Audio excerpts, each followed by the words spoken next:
So here we are, 5.6b is in Bucko, and we're in example 4.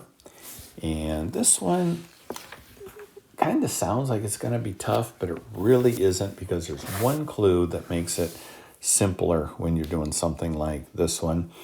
And you'll run into these kind of problems regularly too, just like the boat in the river problems. So we've got this pool, and I'm just going to draw a real lame pool here. And we have this pipe that fills this pool up. And then we've got another drain that drains this pool.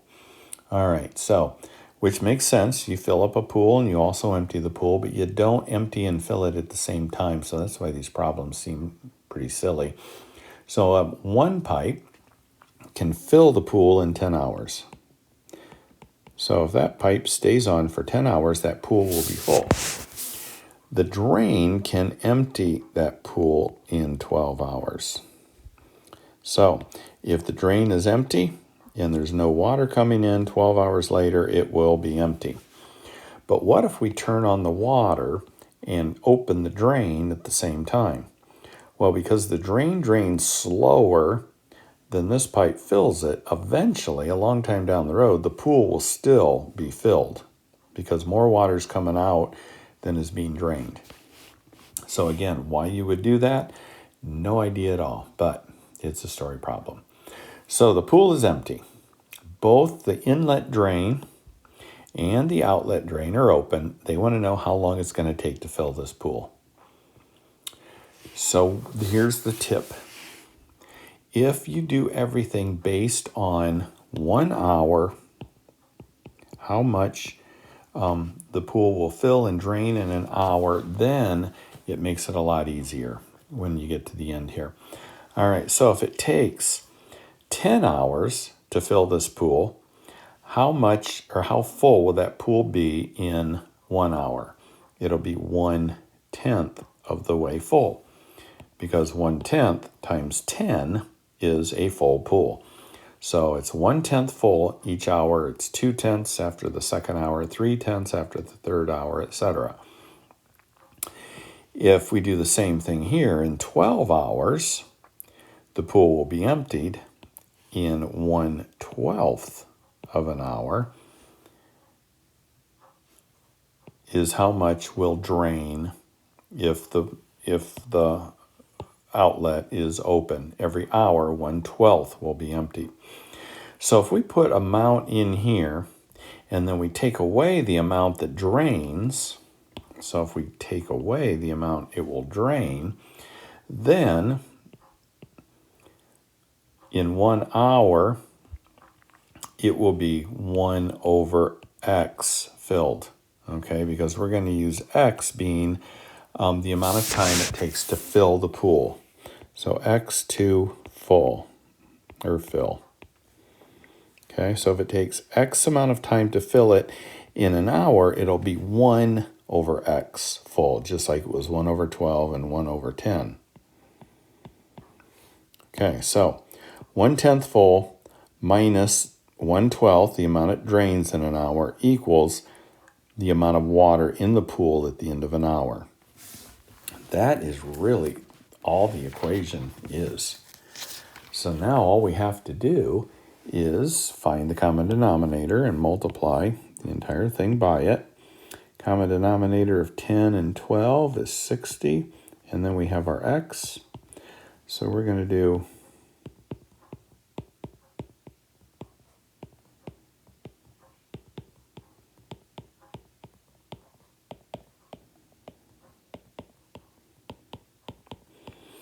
okay, and then we can cancel that with that, and that's a 6. 60/10 is 6. 60/12 is 5. And x. So we have 6x minus 5x equals 60.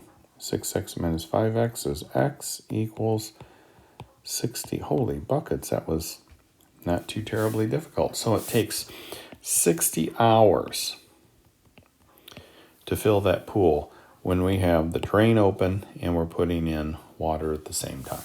Okay, one more little bit and then we'll be done. It has to do with graphing of rational functions that we just did in the last section, but we're going to go a little bit deeper into it. All right, so let's look at this. This really, I don't think it's too terribly much different than we already did. We're going to look for an x-intercept and a y-intercept, where the graph is going to cross the x-axis and the y-axis. We also want to find, remember that blue dotted line to where neither one of the graphs cross? It actually has a name.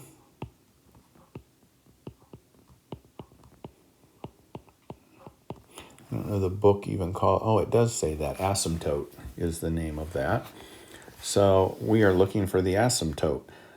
Sometimes we want to know the horizontal one, and sometimes we want to find the vertical ones, but sometimes we want to find both. So two areas where the graph does not cross, and I'll talk to you about that in just a minute. So first of all, it's pretty easy. Well, let's just talk about it now. The vertical asymptote, the one that goes up and down, will always be whatever makes this 0. So 2 makes the denominator 0. So we can draw the dotted line right here.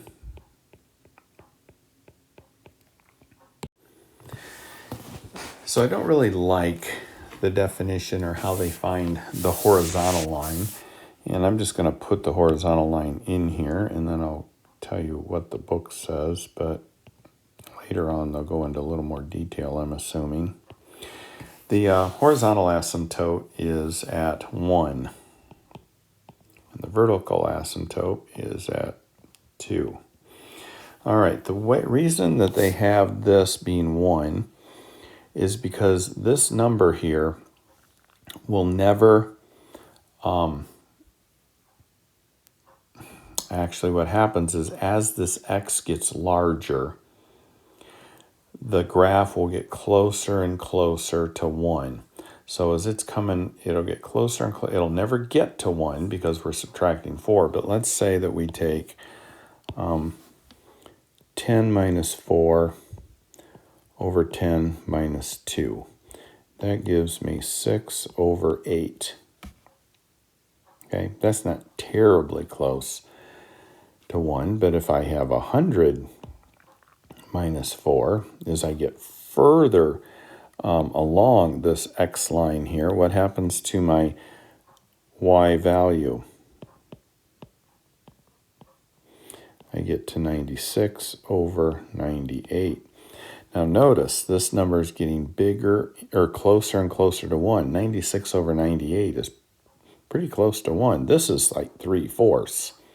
So see, as the x value gets bigger, this number gets closer to 1, but it will never be 1 because we're subtracting more from it, from the x, than we are from the on the bottom. Subtracting 4 here and 2 here. So it'll never get to 1, but it'll get closer and closer. That's the only explanation they give you. I don't like it, but I guess that's where you are with your math level, so let's just leave it at that. All right, so x-intercept is when y is 0. So if we put y is 0,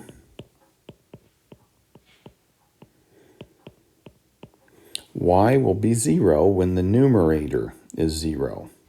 So that means that when x is 4, we're going to get 0 over 2, because 4 minus 2 is 2.